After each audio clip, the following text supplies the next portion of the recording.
नमस्कार मित्रांनो, स्वागत आहे तुमचं आपल्या चॅनलमध्ये। आज आपण चर्चा करणार आहोत महाराष्ट्राच्या बैलगाडा शर्यत क्षेत्राच्या सर्वांच्या लाडक्या हिंद केसरी बकासूर बद्दल। गेल्या काही दिवसांपासून बकासूरच्या चाहत्यांमध्ये एकच प्रश्न चर्चेत आहे, बकासूरचा वेग कमी झाला आहे का? बकासूरला नेमकं काय झालं आणि आता तो पुन्हा मैदानात कधी दिसणार?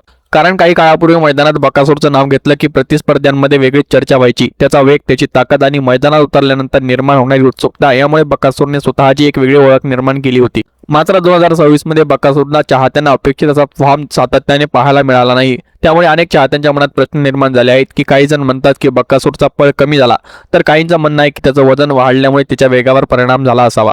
पण याच दरम्यान बकासूरच्या उजव्या पुढच्या पायाला दुखापत झाल्याची माहिती समोर येत आहे। मैदानात तो थोडासा लंगडताना दिसल्याचं काही चाहत्यांनी सांगितलं, त्यामुळे सध्या त्याच्यावर उपचार सुरू असल्याचं कमेंटमधून समोर येतं। मात्र एक गोष्ट लक्षात येते की माहिती चाहत्यांच्या आणि उपलब्ध चर्चेच्यावर आधारित आहे। दुखापत नेमकी किती गंभीर आहे याची अधिकृत वैद्यकीय माहिती आपल्याकडे उपलब्ध नाही, त्यामुळे बकासूरबद्दल कोणताही निष्कर्ष घाईने काढणे योग्य ठरणार नाही। बकासूरने आपल्या कारकिर्दीत जे विक्रम केले आहेत ते पाहता काही दिवसांचा खराब फॉर्म किंवा दुखापत त्याची ओळख बदलू शकत नाही।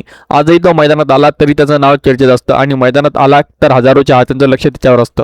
याचं उदाहरण आपल्याला कमेंटमध्येही पाहायला मिळतं। एका चाहत्याने म्हटलं की आमचा देव बकासूर फक्त मैदानात आला तरी आमच्यासाठी खूप मोठी आनंदाची गोष्ट आहे। तर दुसऱ्या चाहत्याने बकासूरचं वजन वाढल्याचं सांगत तब्येत पूर्ववत झाल्यावर तो पुन्हा पहिल्यासारखा पळेल असा विश्वास व्यक्त केला। काही चाहत्यांनी तर बकासूरवर उपचार सुरू असल्याची माहिती देत तो लवकरच कमबॅक करेल असा दावा केला आहे। मित्रांनो, बकासूरने यापूर्वी अनेक वेळा आपल्याला स्वतःला सिद्ध केलं, त्यामुळे आज त्याची सर्वात महत्त्वाची गोष्ट म्हणजे गुलाल नाही तर पूर्णपणे तंदुरुस्त होणं आहे। आपण चाहत्यांची थोडा संयम ठेवायला हवा, कारण एक महान नंदी फक्त 1-2 मैदानाच्या निकालावर महान होत नाही, त्याच्या मागे अनेक वर्षाचा संघर्ष, मेहनत आणि विक्रम असतात।